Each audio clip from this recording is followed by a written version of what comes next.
So before you have people speak, I just want to ask Tony and Jessica that we just take a second to reflect on what you heard tonight. Anything that you'd want to emphasize now that you've both heard each other talk for the group? Okay, well, I have a question, actually. This is something that I've been thinking about recently as I've been reading some of these studies on how renewable energy could get implemented. There's always this talk about the cost and the social benefits, like health savings. And it's clear that if we could get these savings from the healthcare system into the energy system, we could pay for it. But we don't have single-payer healthcare in the US. So we don't have a way, since the government doesn't pay for healthcare, to move this money. And I was wondering if this is something you've thought about, whether there are mechanisms or whether people talking about this challenge of moving savings from one sector of the economy to another, or whether, just the answer is we need a single-payer healthcare system.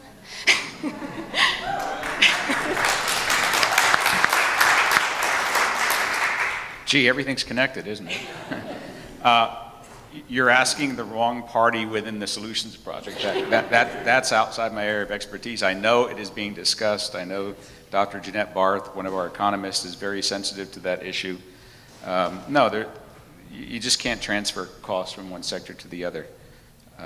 But you still hope that when you give people the information like you and I gave them tonight, when that information gets to Albany, the people there are saying, geez, that's a significant savings in healthcare. And by the way, that's a lot of people who aren't going to die. There's a public relations benefit to that. I want to thank you for pointing out that the solutions plan, the Jacobson plan, is not unique. It's not out there lonely. It's not the only thing that's ever been done. Utah has done it. Minnesota has done it. Jacobson had done it for the world 3 years ago. So we're not pie-in-the-sky idealists out there hanging out at the edge of reality. Other scientists and engineers have concluded similar things in other venues.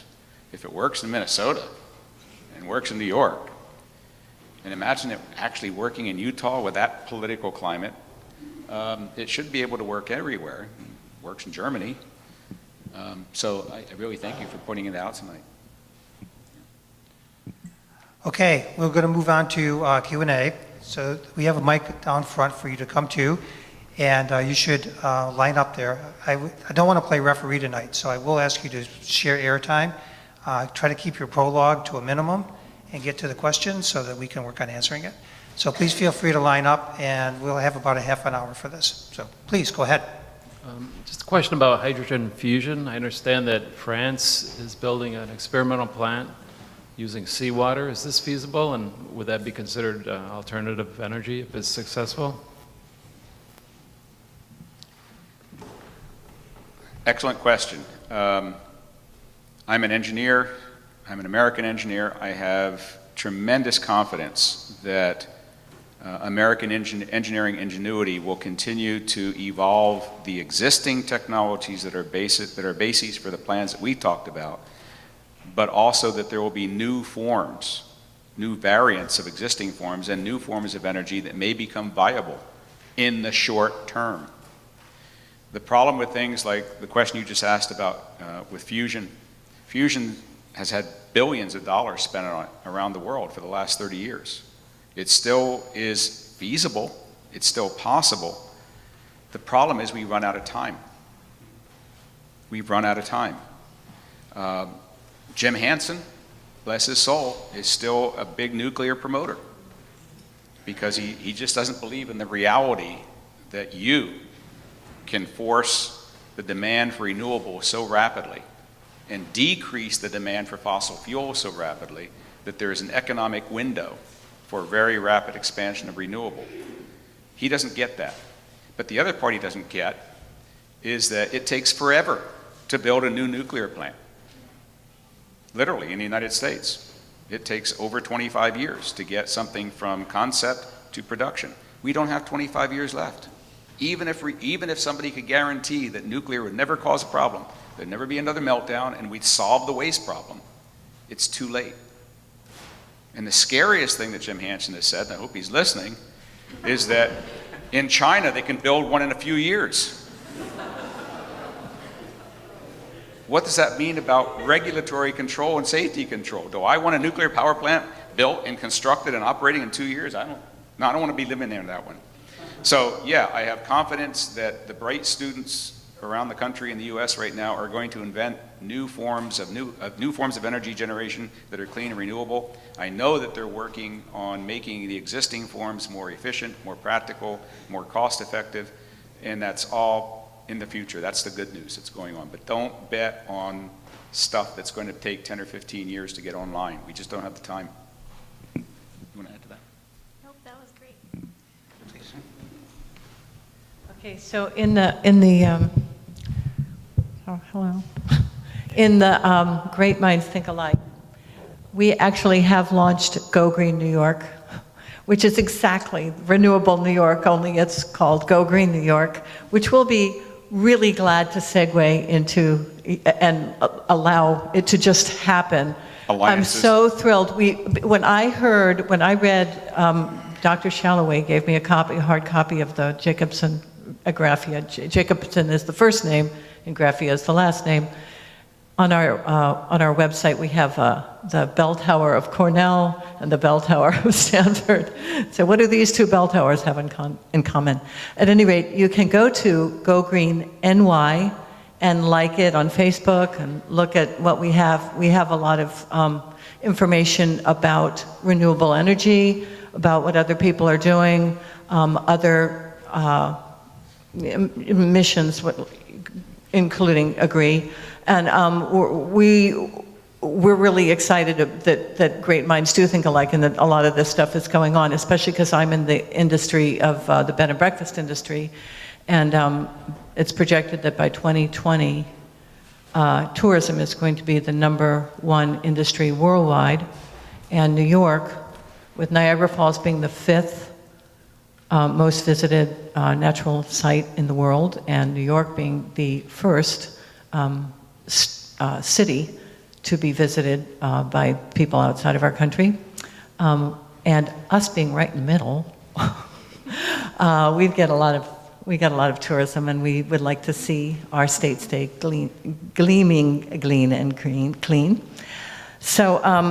I did want to say that to please look at our site and like it a lot. We actually hired somebody to, send it out to all of New York, and so we hope to get a lot of likes, and then we can segue it right into the Renewable New York when it comes. The question that I have, because I've been doing a lot of online research, is and to see what you think about these little mini turbines that use, and according to some reports, not even running water, but just a water source, having a water source. But if you know about these little mini turbines and how effective they could be for home use, just the way solar panels are efficient in home use. Or if you guys know a whole lot about them, but I know there's going to be a workshop soon. May 3rd, microhydro, yeah. I don't know very much about it. I will say that I've heard a lot of buzz about it lately, so it should be something that we're looking into, because I've been hearing people all over the state ask this question. Yeah, I just read something that, online, that was, a great person in the aerodynamic field that has been building these ones that don't even require running water. So anyway, it's really fun to look this stuff up online. So you can look it up under mini turbines. It's kind of fun. Thank you. And thank you very much. Yep. Thank you so much. I was so inspired by your work. So again, we want to keep your prologues to a minimum so we can get a number of people to ask questions. All right, we're ready. Ask away. Thank you. 10 years ago, I founded one of the renewable energy companies here in Ithaca. In that decade of experience installing solar panels and wind turbines and everything else renewable, I have come to the conclusion that there's only one thing that's going to work. We live in order to meet the objectives of the real plan. We live in a capitalist economy. Everything is about money. I'm a scientist originally, and I sort of hated that whole thought process and paradigm, but I had to come to accept it. The question is this: in the most recent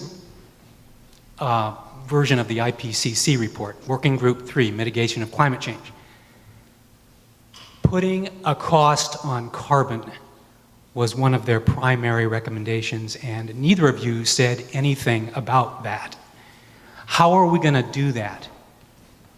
If we put a cost on carbon and gasoline instead of $4 a gallon becomes associated with its real externalities and costs $12 a gallon, similarly for other fossil fuels, all of a sudden this very dramatic shift away from fossil fuels into renewables picks up high speed. So I would maintain that to do this, we need to tax carbon.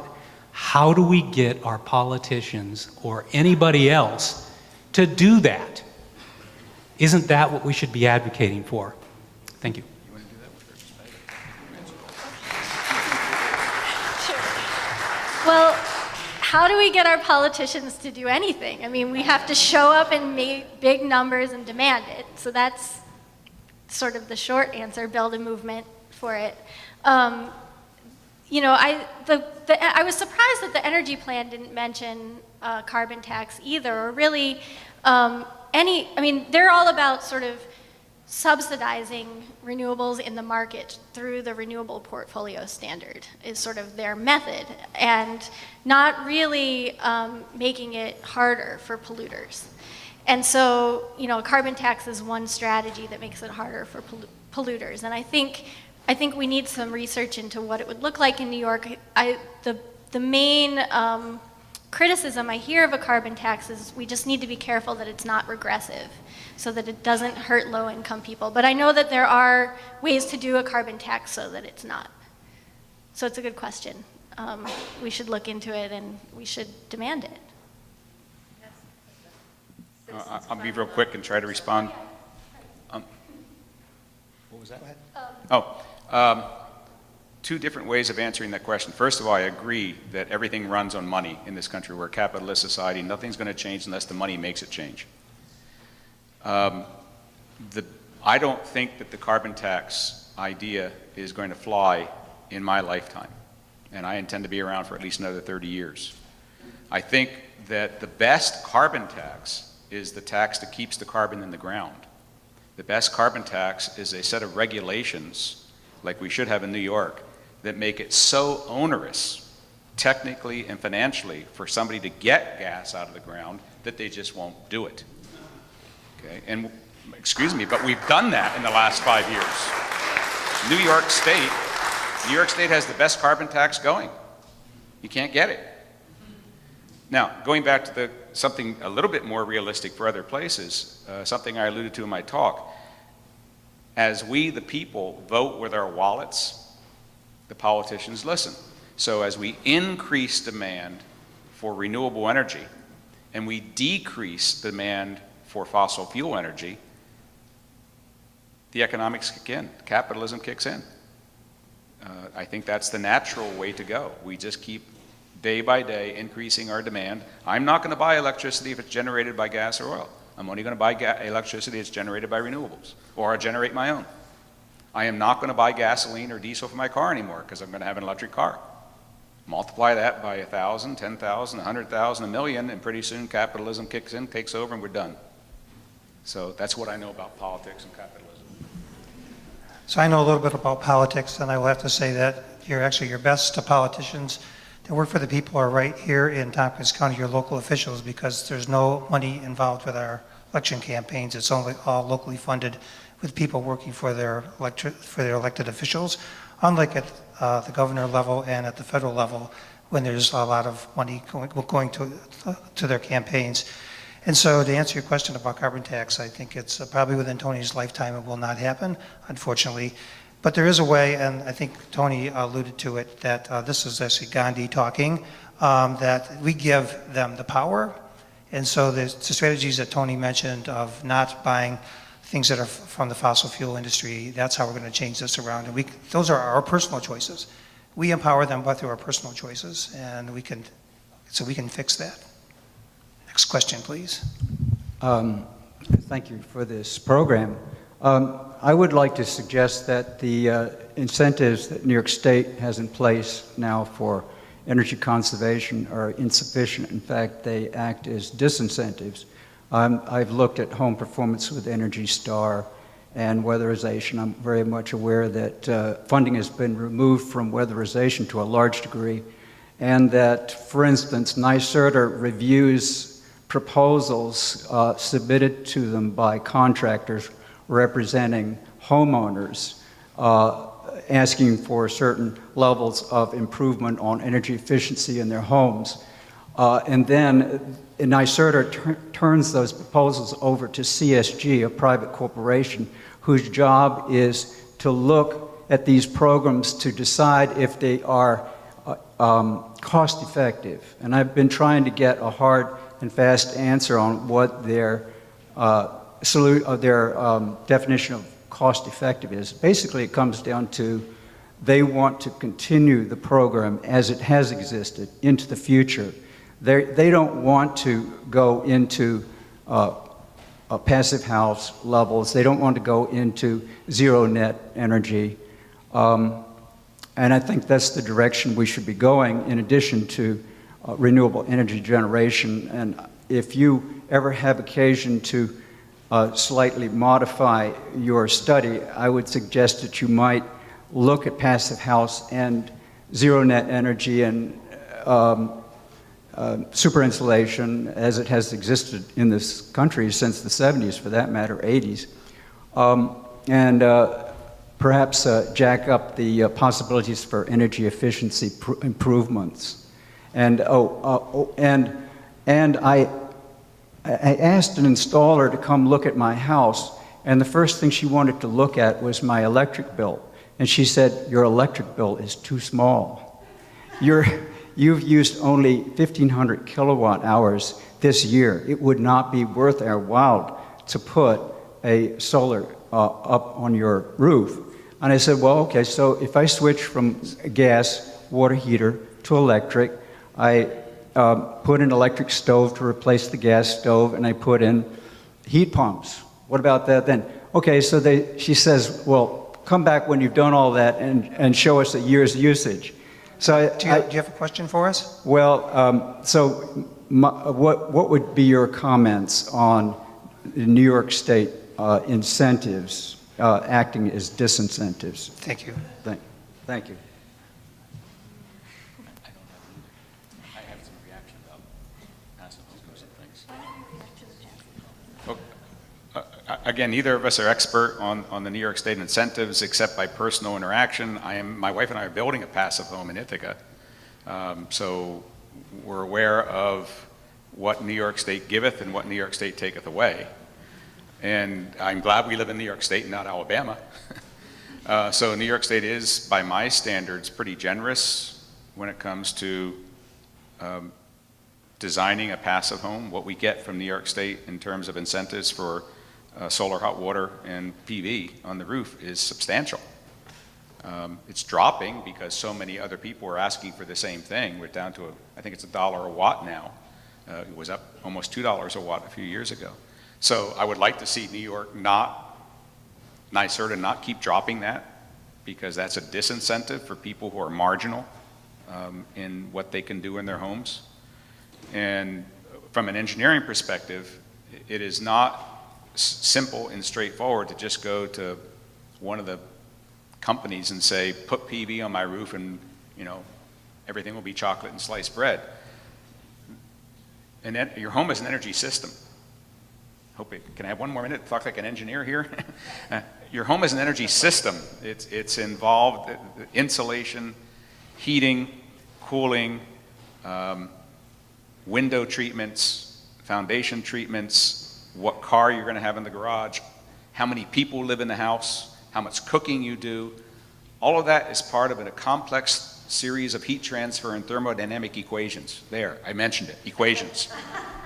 So you can't just go to Home Depot and say, sell me 5 PV panels, I'm going to put them on my roof and the problem's solved. What we need to do, what our organizations and alliances need to do, like Greening New York, Renewable New York, is to help you, the consumer, educate yourselves on how an integrated energy system for your home and your transportation can be done. And I think New York State and NYSERDA have to realize that more New York Staters are going to become that educated, and their simplistic approaches right now are going to become insufficient. That's my comment, but good question.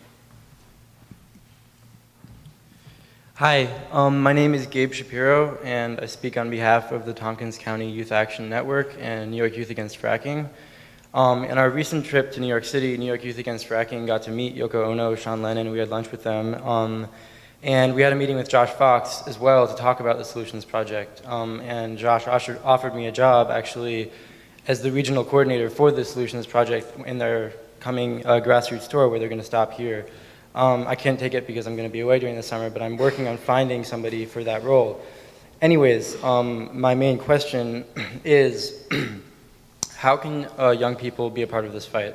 And when I say young people, I don't mean your brilliant graduate students. I mean the 7th graders that I work with who haven't missed a single rally in Albany and who have been fighting on their own time as 12-year-olds to be a part of this movement. How do you see the framework being accessible to high school and middle school students who want to do everything they can to fight for the future, which, as it turns out, is in our hands and is the one that we're going to have to be dealing with? Thank you.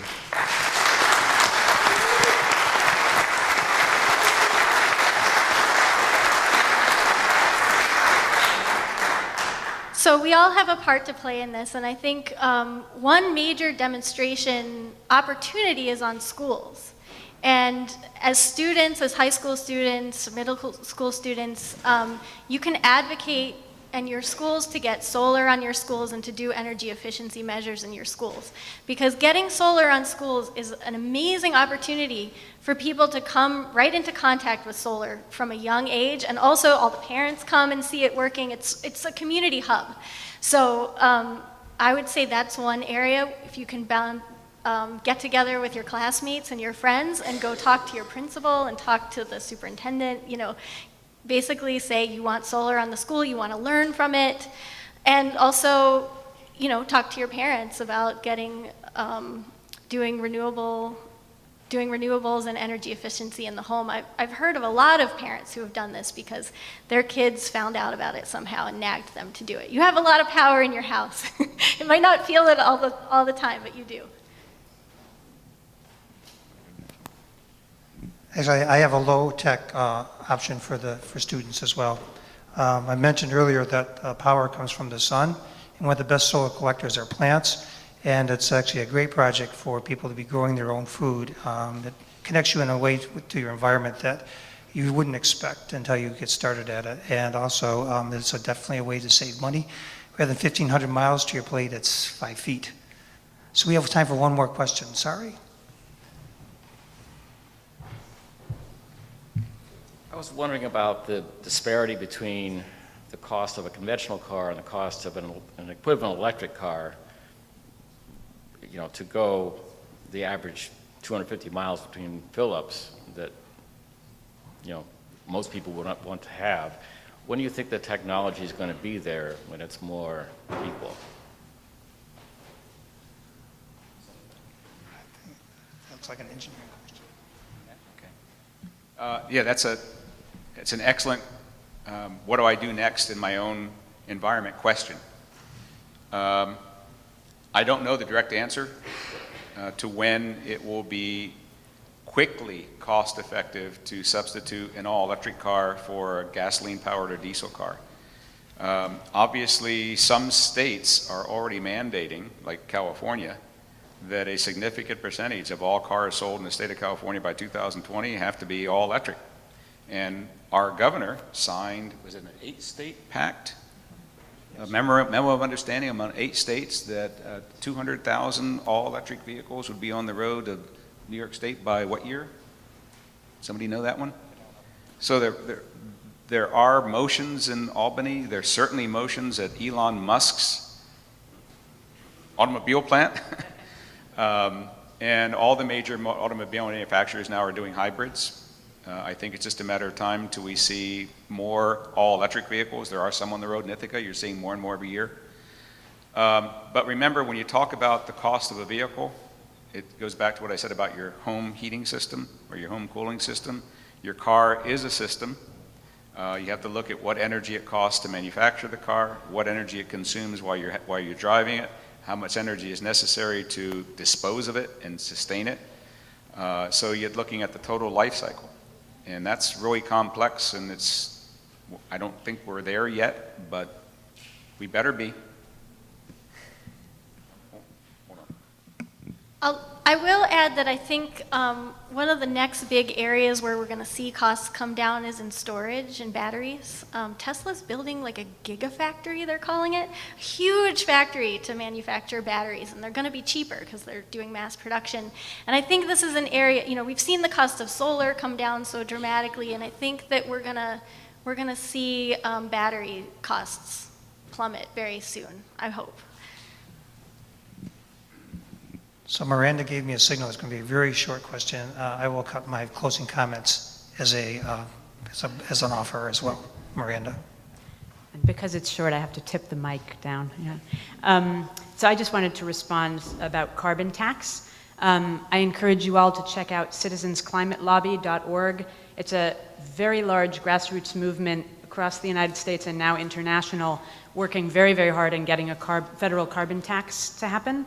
And the estimate, their estimate is that it can happen in 10 years. I have been so impressed by what they're doing, which I thought about for a whole year before making moves to join it. I started a local chapter. So if you're interested in learning more about it, please talk to me or check out citizensclimatelobby.org. I'm very heartened by it. I think it's totally complementary to what you're doing. They're trying to level the playing field so that renewables are competitive with fossil fuels and that everyone will naturally want to put in the money to develop your plan. So thank you so much, and I'm very optimistic about it, and I don't think it's just because I'm optimistic naturally.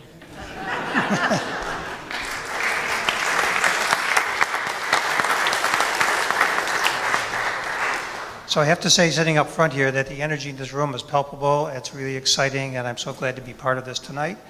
I just want to remind you that one of the main reasons we're here tonight is to send comments into the governor about the energy plan, and there are information you received on the way in tells you how to do that. So tonight's a good night while you're still all excited about this, while you're having your ice cream before you go to bed, just to put something together and get it sent off. I'd like to have a final round of applause for our sponsors, the Council of Governments, the EMC, the Cornell Cooperative Extension, and Social Ventures.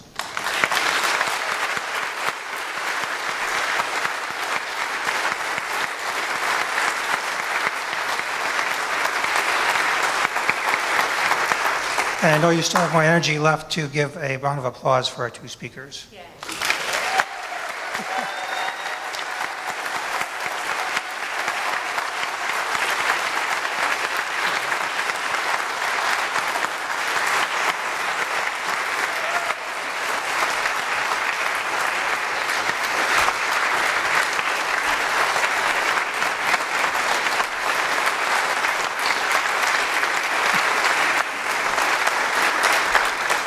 So I want to leave you with one final comment. You can stand because we'll be heading out here.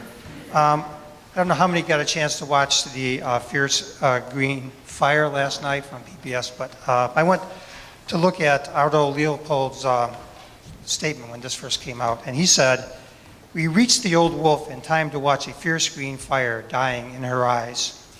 I realized then, and have known ever since, there was something new to me in those eyes. Something known only to her and to the mountain. I was young then and full of trigger itch. I thought that because fewer wolves meant more deer, that no wolves would mean a hunter's paradise. But after seeing the green fire die, I sensed that neither the wolf nor the mountain agreed with such view." So to me, this speaks to the situation that we came in from when we walked into the doors. And it speaks of the challenge for us as we leave, that we all will have that fierce green fire in our souls and in our actions.